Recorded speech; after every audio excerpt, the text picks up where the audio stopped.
evening and welcome to Tucker Carlson. Tonight, if you want to understand a country's military, take a look at what its officer corps is reading.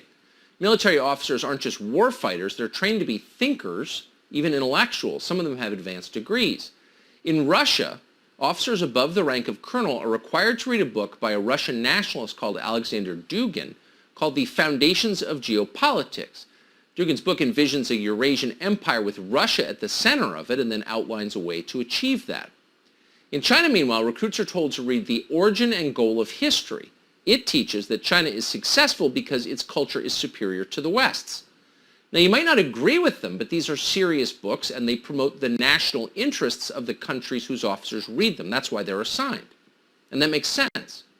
So with that in mind, what are American military officers reading these days? Well, let's see.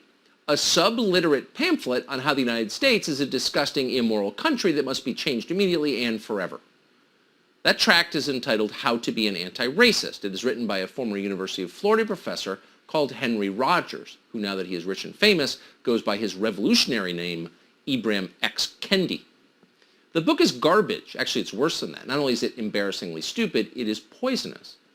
Kendi's premise is as simple as he is. Any system that produces unequal outcomes must be racist, period. That's it. That's the entire thesis. And Kendi applies it to everything. If some people make more money than other people, then the economy is racist. If Ibram X. Kendi decides there aren't enough black astrophysicists, then astrophysics is, by definition, racist. If it rains in a black neighborhood but not across town, then what you're watching is weather racism. Actually, Kendi didn't really write that, probably because he has no detectable sense of humor. But there's no question that he believes it. The book is that militantly dumb. So how do we respond to all of this racism in the United States? Well, Kendi provides a solution. Quote, "The only remedy to racist discrimination is anti-racist discrimination." He actually wrote that. In other words, his book against racism promotes racism. Now, you'd think that might be a red flag for people, contradicting as it does the founding principles of the country as well as basic human decency, but no. The people in charge love the book. It's all over corporate America. You can probably pick up a free copy at your HR department tomorrow morning if you want. But the military?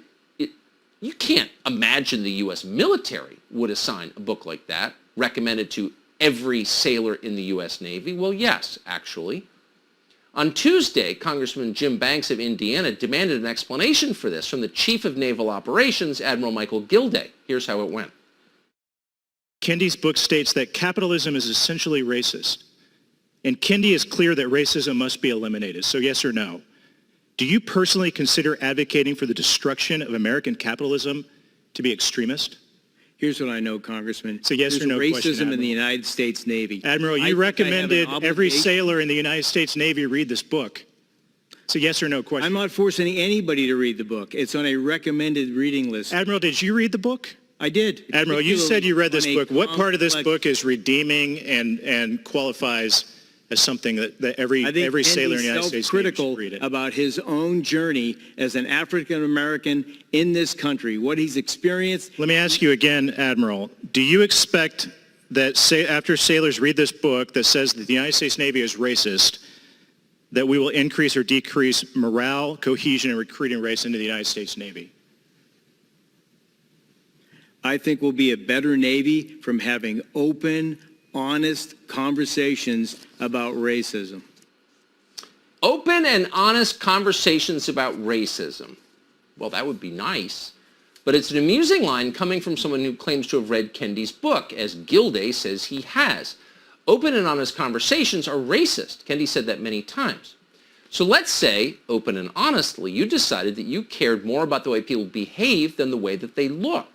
Let's say you took Martin Luther King at his word and judged people by the content of their character, not by the color of their skin.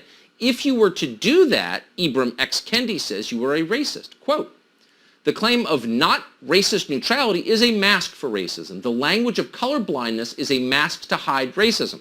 A colorblind constitution for a white supremacist America." That's the military's reading. So no, open and honest conversations are not allowed in Kendi's America. Here's the choice. You admit you're a racist, or else you're a super-duper racist. That's his position. It sounds pretty deranged, honestly. In fact, it sounds like an extremist ideology, just the kind the military is always warning us about. Keep in mind that tonight, right now, the Pentagon is investigating National Guardsmen who have posted unfashionable opinions on Facebook about the last election or may have voted for Donald Trump. So with all their investigators running around looking into people's thought crimes, how closely have they looked, has the Pentagon looked, into Ibram X. Kendi? Have they checked his social media history? Well, actually, Congressman Banks asked Gilday that question. Watch. In college, Kendi stated that white people are a different breed of humans and are responsible for the AIDS virus. Yes or no, do you personally consider the conspiracy that white people started AIDS to be an extremist belief? Sir, I'd have to understand the context. That is a simple question. Made. I'm not gonna. Admiral, this is a book that you recommended every sailor in the United States Navy read. Cherry-picked quotes from somebody's book. I'm not going to do that. Do you consider the statement that white people created AIDS an extremist statement? I can't comment on that. I need the context for that.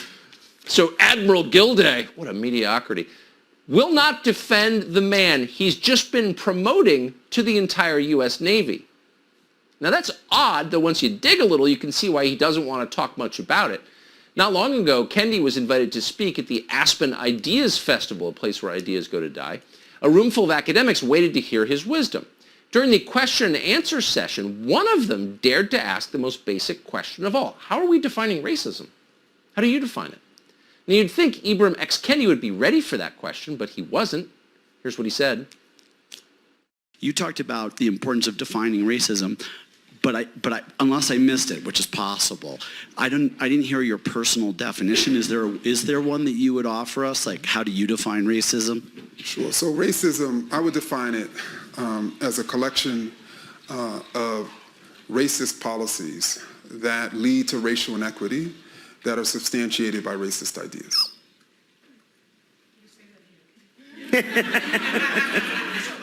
Sure.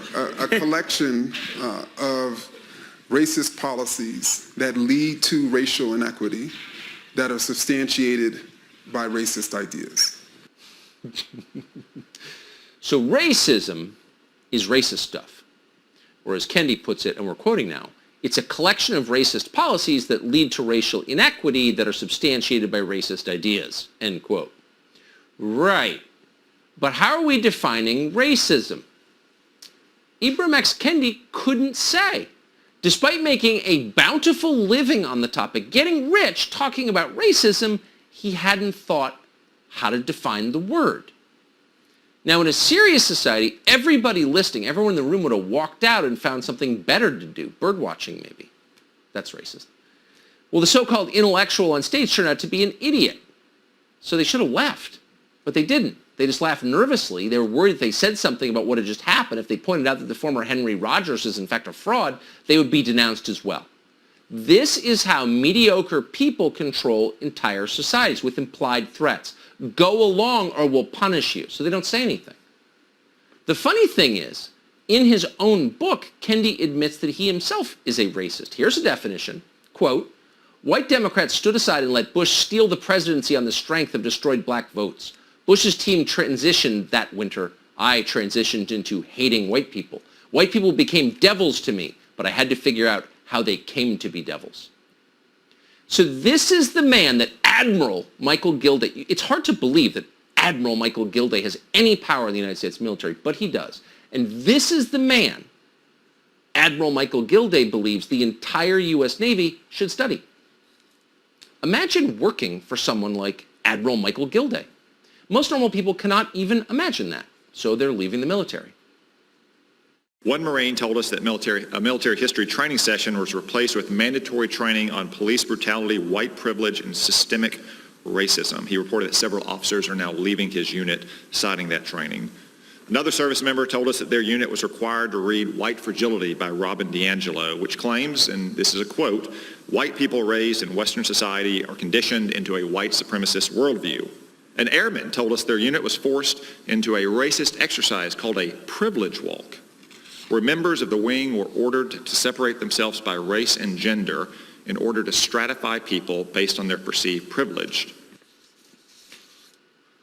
It's depressing if you think about it. Good people driven from military service, many of them serving generationally because their fathers and grandfathers did, but having to leave now purely because of the extremist ideology of its leaders. It's crushing if you think about it. But it's also scary for all of us. We need the military. The Pentagon isn't the Department of Education. It's not the DMV. We have to have it. It's essential to the survival of the country. But the commissars in the Biden administration don't care. They're not slowing down. They are intensifying the political purge in the ranks. NASA just announced its new mission has nothing to do with space. The new mission is about applying the principles in Ibram Kendi's book. The new mission is equity.